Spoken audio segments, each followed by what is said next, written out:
and welcome to World Insight, coming to you live from Beijing on CCTV News. I'm your host, Tian Wei. On today's program, party discipline tops the agenda at the Communist Party Central Committee's 6th plenary session. Is the government doing enough to crack down on corruption? And China's national football team hires World Cup winning coach Marcelo Lippi, but will it be enough to turn China's national football players into winners? We start our program in Beijing, where the Chinese Communist Party Central Committee is holding the 6th plenary session of its 18th Congress. Ensuring effective governance will be a central theme during this year's meetings. CPC party leadership is expected to focus on the same issues discussed during the 3 previous annual CPC meetings, including economic reforms, national governance, and building a moderately prosperous society. Party discipline will top the agenda. The 4-day plenary session will deliberate the drafting of 2 documents concerning party discipline in a bid to enhance the party's capability to improve and renovate itself, as well as to tackle corruption. A communique will be issued when the plenary session concludes, and the decisions made at the plenary session are expected to be announced to the public about a week after the meeting. China has launched a robust crackdown on corruption since 2013. From the year 2013 to this September, a total of more than 1 million cases have been filed, and over 1 million people have been punished for disciplinary violations across the nation. This number has shown a clear increase year on year. As of now, 109 middle or high-ranking cadres have been investigated, with almost 2/3 of them at or under the provincial level. Those under investigation are from various sectors of the country, including judicial departments, finance, environmental protection, as well as sports. A survey conducted by the National Bureau of Statistics last year showed that more than 90% of the Chinese public say they are satisfied or relatively satisfied with the country's achievements in anti-corruption. One of the most important tasks they have fulfilled is combating corruption. And marked achievements have been made. Now it is time for us to sum up the experience and to institutionalize combating corruption. The CPC holds a plenary session at least once a year to develop policies and implement key decisions. The party's Central Committee usually holds 7 plenary sessions during each 5-year term. This is the 6th plenary session since President Xi Jinping was elected CPC party leader 4 years ago. And for more discussion on the 6th plenary session of the 18th National Congress of the Communist Party of China, I'm joined here in the Beijing studio, Professor Fu Jun, Professor of Political Science at Peking University. Welcome, Professor. In Washington, D.C., we're also joined by Mr. Douglas Paul, Vice President at the Carnegie Endowment for International Peace. Welcome as well, Mr. Paul. First of all, how should we understand the unique role this plenary session, 6th plenary session of the 18th Party Congress could play in terms of its future development, party's development? Professor Fu. Well, to understand that, you have to read the documents of the 3rd plenum of the party, and in that document, the party has set for itself 2 very daunting tasks. One is to establish a system of rule of law, not just rule by law or rule by man. The other is let the market to play a very decisive role. Of course, that also says this is not a finished agenda, it's a process. When you have a combination of power with the resources, it's a recipe for corruption. So unless we have reached that goal, so in the process it's very important for the party to strengthen its intra-disciplinary inspection. All right, Mr. Paul, what's your take? Is it more about the economy? Is it more about the rule of law? Or is it more about further going down the path of anti-corruption and even more? I suspect it's all of those things. This is the 4th plenum, which touches on the 4 comprehensives which were announced early in his tenure by General Secretary Xi Jinping. The first were prosperous society, reform and opening, legal establishment, and now it's comprehensive discipline management of the party. So I think this rounds out the themes he's tried to use to mark his leadership and to take the party in a new direction. And how is the establishment and the further going on of the Chinese Communist Party leadership work together with the anti-graft campaign within the party? Professor Fu, we understand at the end of this plenary session, likely some papers, legal papers, like to come out regarding what the rules should be for Chinese Communist Party members all over the country to follow to go against the corruption. Having said that, though, what is the relations between the party and also the government in terms of their work together to go against the corruption? Of course, we understand that the Chinese Communist Party is the leading party of the government. Well, there you are talking about a very unique aspect of a Chinese state building. You have a sort of fusion between the party and the government. But if you look at all the key appointments of government officials, they are appointed by a very powerful Communist Party's personnel department, CCP personnel department. So in other words, another way of saying is the party controls the key appointments of government officials. And the party cell goes all the way from top, penetrate all the way deep into the village level. In other words, if you are talking about power in China, it's by and large controlled by the Communist Party. So in other words, just for our international audience, if the party works on anti-corruption, it pretty much means the whole government system is also working on that specific cause. Right. Having said that, though, Mr. Paul, one of the things that's been popping up over the past few years is the ineffectiveness of some of the government officials as a result of being afraid of being accused of being corrupt or taking bribes, not necessarily fulfilling their jobs. So how to maintain the pace and the depth of anti-corruption drive in this country, also within the party. On the other hand, make sure the officials are doing what they should be doing, their official job. It's an interesting and delicate balance, Mr. Paul. Well, this has been an age-old challenge for China.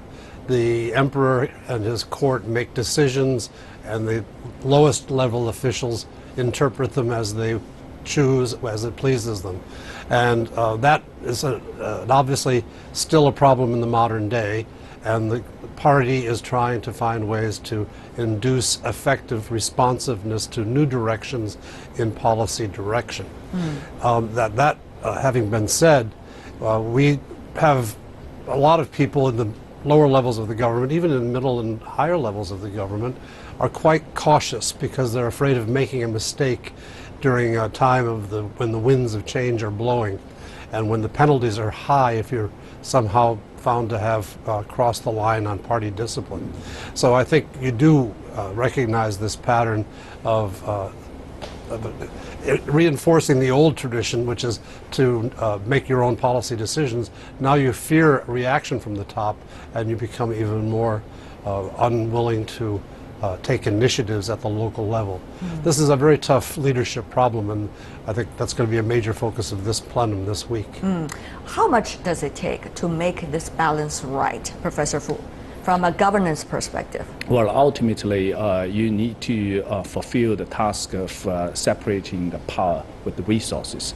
That's why the task they set the task saying we need to let the market to allocate the resources. Now, the problem is, as I indicated, if you combine power with the resources, then in all likelihood, that's an easy recipe for corruption. Even you do not, and you make decisions, and that's very lucrative. The other thing, as we mentioned in the background earlier, is how to institutionalize the efforts to go against the corruption. There are two dimensions of institutionalization. One is to institutionalize the piecemeal policy making, so to make that more systematic, more stable. But deeper than that is you have to let the market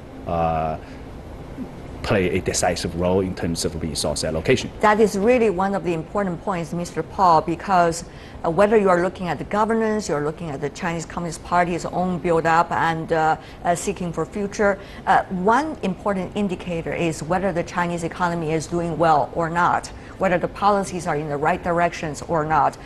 Of course, global economy is suffering at this moment, different degrees, various problems in different countries. Chinese economy slowed down, Mr. Paul, as a result of what China wishes to see, which is restructuring of its economy. So at this point, you have anti-corruption drive go on. You have further enforcement of local officials, particularly much lower level, to do their job. And you also have a slowing down economic growth rate, which makes localities a little bit challenging to do their job. So with all of these factors combined, Mr. Paul, I have a very long question for you, but this is important to set the stage. What do you think are the most necessary measures that should be taken now? Well, the traditional way of handling these things is to establish a system of checks and balances. And that would be a check on the party's power in theory. But the party is in the process of trying to strengthen its grip and discipline over the party members, and so checks and balances aren't really on the agenda at this time. And as you point out, it's a worldwide truism that trying to bring about reform is much easier when the economy is growing and you have extra wealth to share with those people who might be losers in the reform process. When the economy is growing more slowly, as is the case in China today or worldwide, as you point out, that gets much harder. The amount of money available is much tighter, and the ability to buy off losers or to reward winners is significantly reduced. And that's part of the challenge today. Although, having said that, China is doing better than most economies in the world and should have a much more reasonable chance of success at these reforms because the economy has around 6.5, 6.7% growth underway at this time. Yes, indeed. Professor Fu, the other question that we look at is, what would usually these kind of plenary sessions of party congress mean for a whole political change, societal change, and economic change in the Chinese circumstances? Remember 1978, the plenary session, third plenary session, started the overall idea of reform in China. Opening up and reform. That has been once and again remembered, that historic moment. Even last year, at the last plenary session, one-child policy as the only birth policy has been abolished and well adjusted. So the question is, what can be the legacy of this plenary session? Is it going to pave its way for the next one, which is the last of this party congress, 18th party congress? And more significant than that, Professor Fu, you know this better than I do, that next year during the party congress, it is likely to pave the way for the party's future leadership, top leadership. So what would this year's plenary session mean? What would they be remembered with this legacy, if we could tell before it reached its conclusion? Well, the signal I get is for the party to continue to lead China into a bright future, to fulfill the two tasks I was talking about, let the market play a decisive role, the other rule of law. The party itself has to be clean. It's a precondition. And at the moment, what I observe is a round of a tightening of power. But one way to look at development is it's like a wave-like process. Once you're tightening at different stages, and ultimately, while setting this as a stage, the party setting a very strong signal. Being a party member, you have to be clean, and because we need you to lead. And remember, the number is very large. Yes. So I guess the party can afford to get rid of quite a number of unqualified party members. But once it's in a position to lead, to make decisions, years down the road, you will see a better institutionalized checks and balance, both within the party system and outside the party system. As you said, Professor Fu, the number of party members in China for the Chinese Communist Party is gigantic. If we take a look at some of the numbers here we have prepared for you, the Communist Party of China is the largest political party in the world. At the end of last year, the CPC Chinese Communist Party, in other words, had already almost 90 million members, more than the population of Europe's most populous country, Germany. Party membership has grown 20-fold since the party was founded back in the year 1921, when it only had 50 members. Look at that growth. Today, 1 in every 15 Chinese citizens is also already a Chinese Communist Party member. Having said that, though, let me come back to you, Mr. Paul. The question is still, what would this plenary session be remembered, despite that we say about the gigantic member of the Chinese Communist Party? What is likely to be its legacy looking at next year, the most important year? Well, from the standpoint of foreign observers like myself, looking back at the post-1978 pattern of party meetings, since they've been regularized again, we would expect that in the next month or two, an announcement would be made of the formation of a committee to write the political work report to be given at the 19th Party Congress at the end of next year. Secondly, you'd start to see movement of personnel. If the same pattern persists, people who reach the age of 68 will have to leave the leadership. And within the Chinese Communist Party Standing Committee of the Politburo, 5 of the 7 will reach that age next year. And in the Politburo itself, 8 of the 25 members will reach that age. So we would expect to see movement of personnel into positions that will give them the requisite experience to be placed on those 2 supervisory bodies at the top of the Communist Party. So we're looking for personnel movements as well as the beginning of the formation of the political work report, which will be used to explain to the Chinese people and to the Communist Party what the achievements have been under the leadership under the 18th Party Congress. So those are 2 major domestic Chinese features that we'll be watching closely. Mr. Paul, since you are an expert, well respected in China and the United States about the U.S.-China relations, we see a coincidence of leadership change. Next year, you have a new president. Next year, Chinese Communist Party going to have an important meeting setting the stage for the next round of leadership. So what would these changes mean really internationally, and also for China, of course, its own economic development and peace? Well, when our election's over, we're going to have a new president, and that president will have to not be an incumbent. It'll be somebody new, and therefore it will have to be someone who needs to get together with the Chinese leadership, Mr. Xi Jinping, at some point to try to get a strategic and clear understanding of the things we want to do and the things that we want to avoid. And unfortunately, 2017 doesn't present any natural meeting opportunities until late in the year in either the Philippines or Papua New Guinea.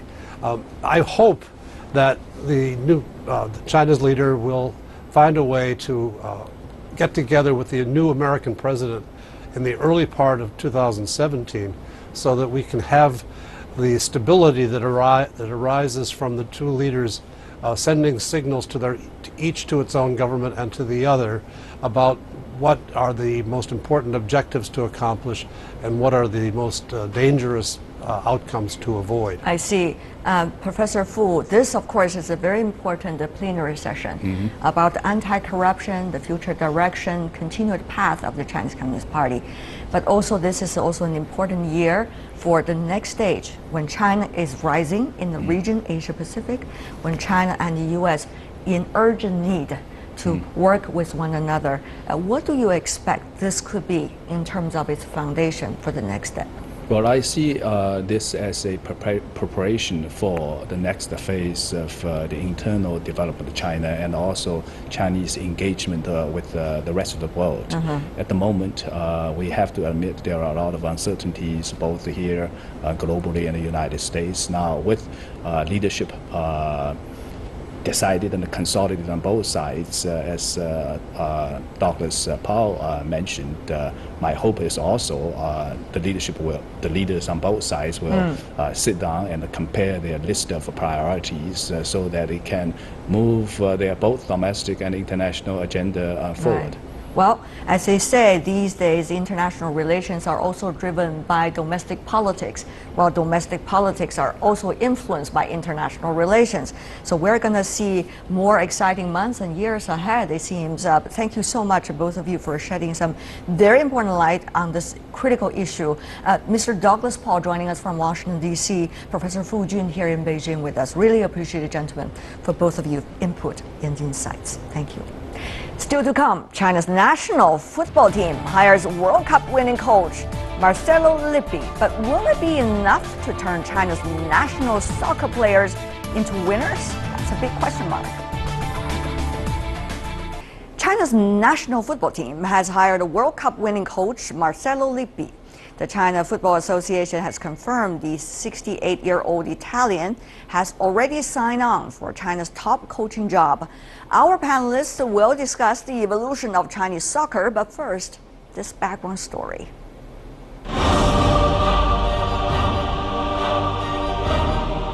The world's second largest economy has never been a football powerhouse, but that soon may change.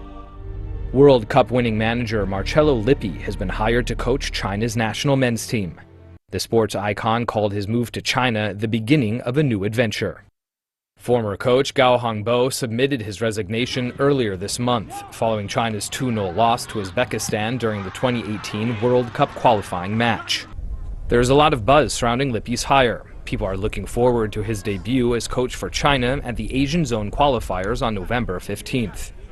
I hope he can help change the system, increase our players' capabilities, and bring hope to Chinese soccer. I hope he can make a difference. I still hold a skeptical attitude on whether there will be an immediate effect after Lippi is appointed, as ability is not something that can be increased in a day or two. Lippi began working in China back in 2012 when he was appointed head coach of Guangzhou's Evergrande football team. During his time at Guangzhou Evergrande, Lippi led his team to win 3 consecutive Chinese Super League trophies, as well as the 2013 AFC Champions League title, the first time a Chinese club won the Continental crown. Lippi began his coaching career in Italy, where he guided Juventus to 5 Series A titles and 1 Champions League title. But his biggest achievement came in 2006, when he led Italy's national team to the World Cup title. China is strongly encouraging its national sports industry, especially football. Earlier this year, China announced plans to become a world football superpower by 2050.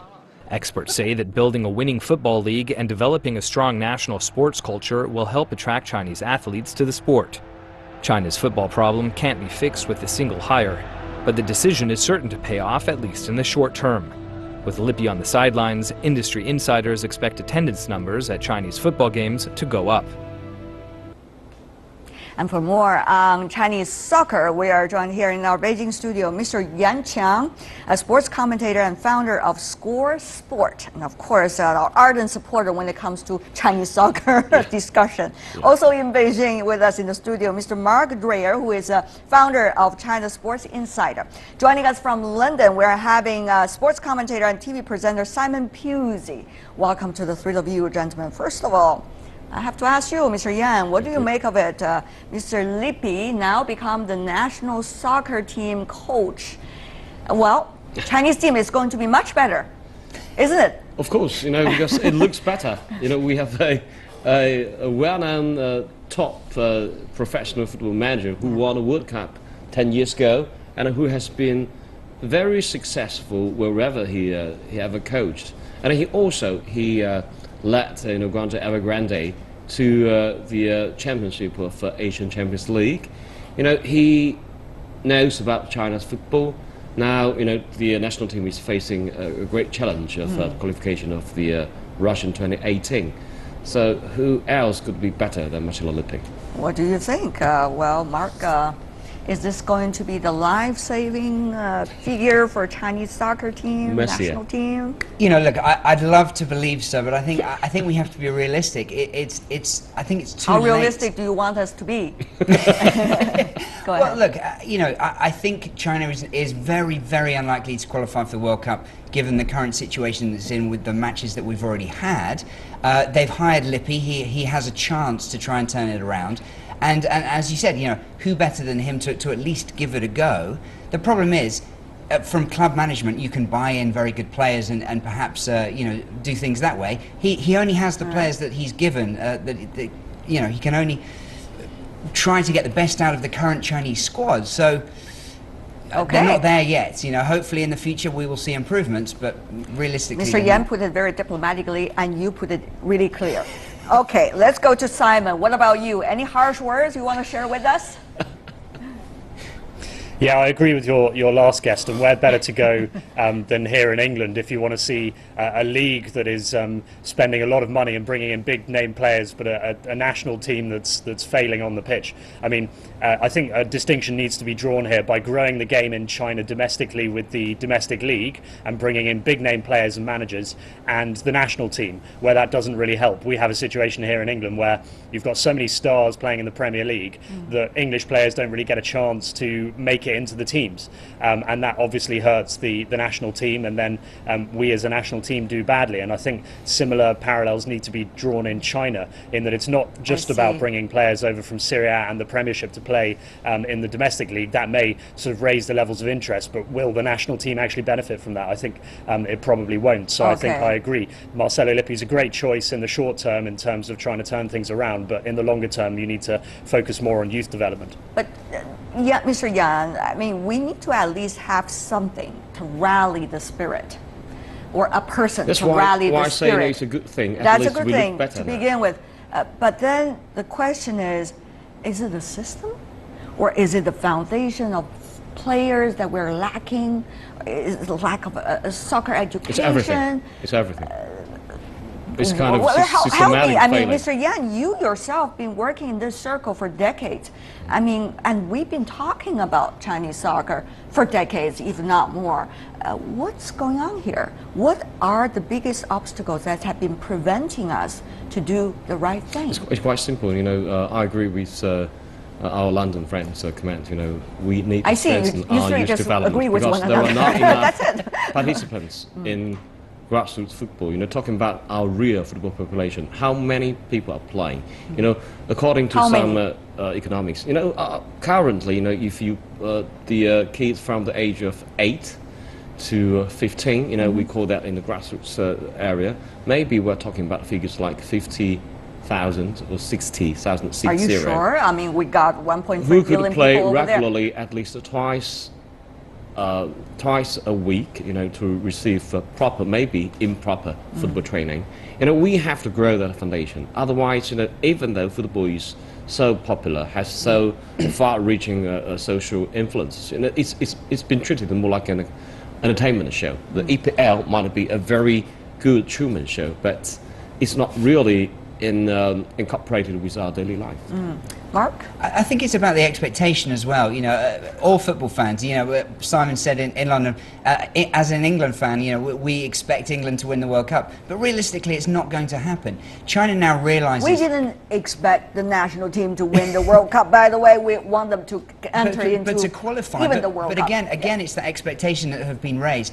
I think objectively, China is roughly somewhere in between 50 and 100 in terms of world rankings. I think that's probably their current position.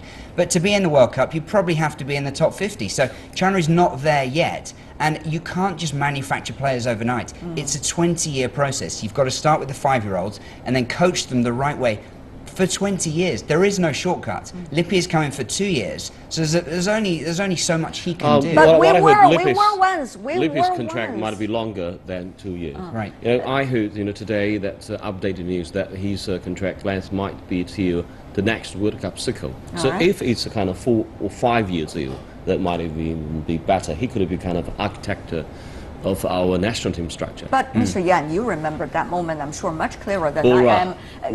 Once we were there in the World Cup. Remember? And it was also... We were not really there. We were in South Korea and Japan because those two Asian football powers, they were not in the qualification stage. Never made it to Japan. Okay, that was also the time when we have a foreign coach, right? If we talk about Marcelo Lippi, he is really the 10th foreign coach to be hired by China's national football team. He's also the first Italian to head the team. But there are many others who have been working on the national team in China for soccer over there. Let's take a look.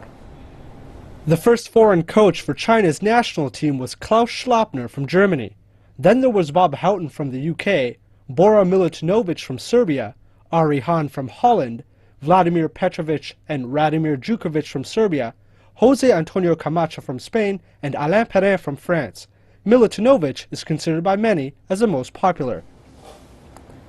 Well, see, we were there with one foreign coach for the World Cup. So can this one, Mr. Lippi, be the same, bringing China the same luck? Not for Russian 2018. It's too late, because we lost too many matches. We didn't gain enough sports. But if we stay on this track, the national team might have a chance in Qatar, if the World Cup will still be in Qatar 2022.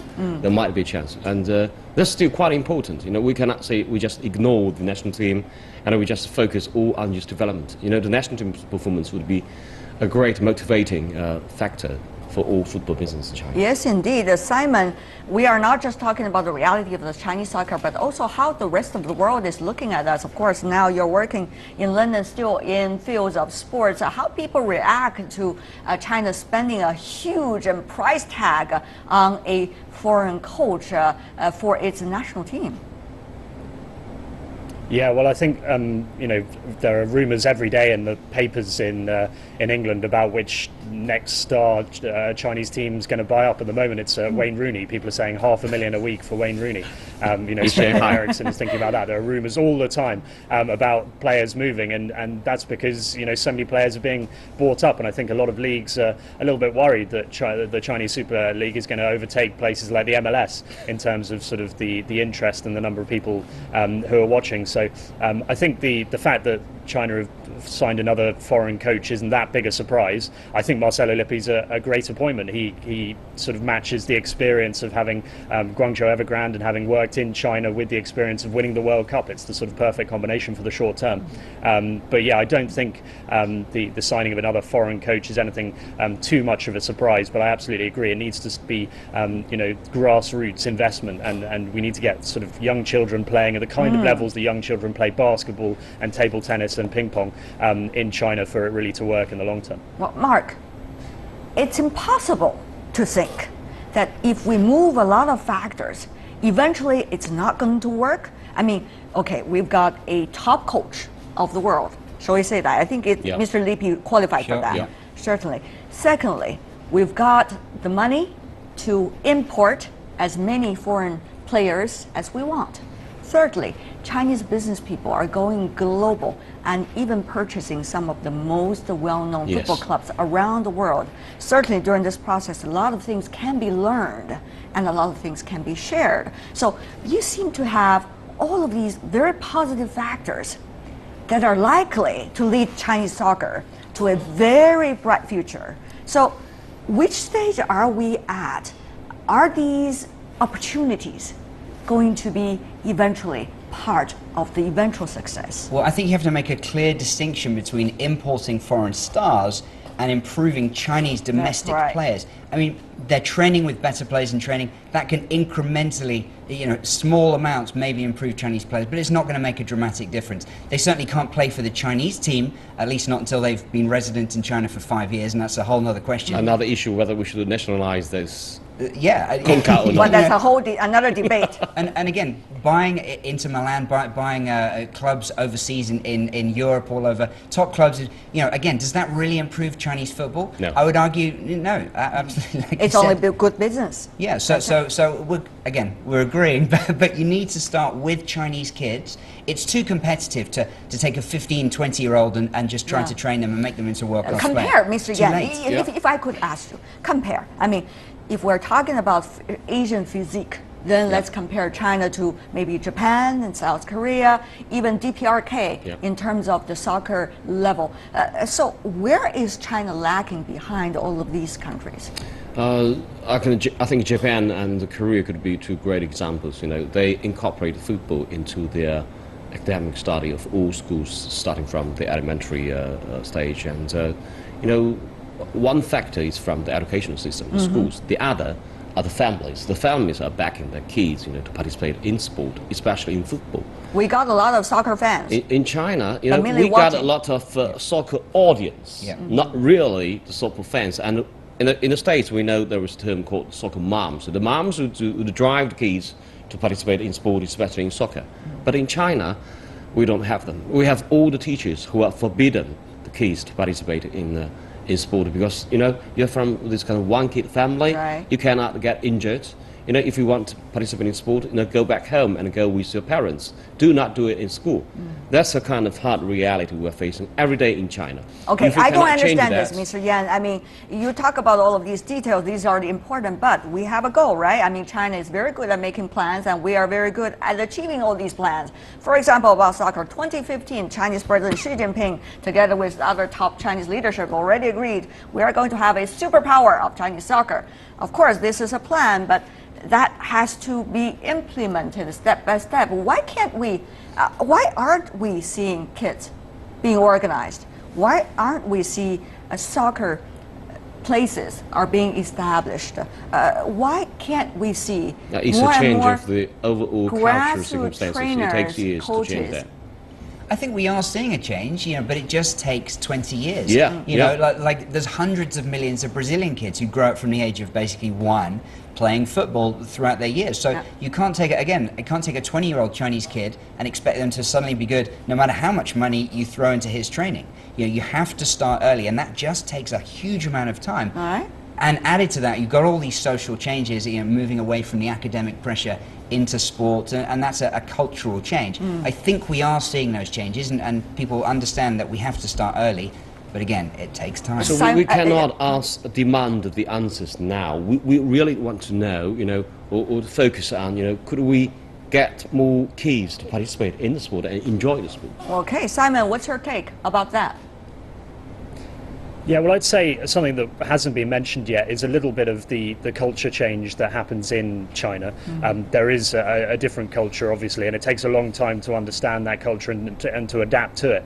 And how many Chinese players can you name who are playing in other leagues around the world? Yeah. It's far less than in Japan and South Korea. If you were to have more Chinese players going and playing in other leagues, they could bring back those ideas and that influence and the way that things happen in those teams back into China and back into the national team. I think that's something that we shouldn't sort of understate, because it's another thing that happens here in England. We don't have that many players going and playing in other leagues, and I think it's really good experience. If Chinese players could go and do that, they could get experience, bring it back, and they could really influence the team and how things operate on a national level. Well, that's also happened to some of the basketball players. Didn't we see that with Yao Ming and some of the others? But has that really, in a way, bring in dramatic changes to the basketball system in China? No, That's a big question mark. So not yet. That's one question. The other thing is, we see earlier some footages of Chinese little kids playing soccer. So lovely over there, so cute. But having said that, though, there were a time. Remember Rong Zhixing, his generation, 30 years ago. He was You are joking. You couldn't have watched him play. well, but I did. I read a little bit of history about soccer. So he was trying to make an effort. He was one of the most well-known Chinese soccer players on the national team at the time. And he retired. He said, I'm not going to be official. I am going to do this grassroots soccer training. As a result of that, it seems spread around the country. That was so 30 years what ago. is Yes, what is happening over there then, and why now can't, Mr. Yan? I think it's a very sad systematic crumpling, because before that, in the 80s or 70s, sport is just a kind of political tool of the central government, and football is the first sport which opened up, throughout the systemic reform. Yes, indeed. So-called to give the sport back to society, but at that time, society were not mature enough to really to take this sport as its own. So there were so many conflicts, between, we could say, two systems: the planning system, economic system, and this kind of free market system. So football suffered, but also benefited from the clashes of these two systems. Maybe I'm talking nonsense, but that's the hard truth. I don't think you're talking about nonsense. You're talking something very important here. Mark, briefly. I mean, there's so many different issues. One thing I would say is that Simon mentioned just exporting Chinese players overseas. That has been tried quite recently, actually. It didn't work because the Chinese players are not yet at that level to benefit. There's one young player who's doing quite well in the Dutch league, but it's not a strong league. You know, can he really carry all of Chinese football's hopes on his shoulders? He can't. So, but yes. can anyone really carry Chinese soccer, dear dream? Marcello Lippi. Lippi, Lippi. Let's get to the point. Oh, wow. Okay. Well, before we go, I know this is going to be an everlasting topic because we are looking at Chinese soccer very up close. This is one of the biggest sport for this country. Before we go, final word from every one of you. What to do next? Simon, let's start with you briefly. We're all going to be in agreement with this. Grassroots football in China needs more investment and more time. And I think what's important is that children need to have fun. All right. Right? The leagues that do really well, the teams that do really well, you think of Brazil, they play for fun. From an early age, they play to have fun. Try not to make it too serious, like we need to win the World Cup by this date. Children just need to have fun, and it needs to grow like that. I can see Simon very excited about this topic. Very important topic, as you know. Mark, one sentence you are only allowed. Okay, for me, I would just plead patience. This is a 20-year plan. 10 years down the line, you're not going to see massive changes, even if everything is working. So please wait for 20 years. All right, Chang, Mr. Yan. Gather all kids in all schools to play football freely. All right. That's a big project you're talking about over there, sir, I have to say. Yan Chao, Mark Dwyer, and also Simon Pusey. Really appreciate, gentlemen, for the three of you for being with us. All the best, Chinese soccer. That's all for today. If you'd like to see more of a program, visit our website. Just type in World Insight CCTV News into your search engine. You will be able to find us, or you can also check out our YouTube channel. From me, Tian Wei, and everyone on the World Insight team, thanks for watching, and tune in again tomorrow for more insights from across China and around the world. Good night.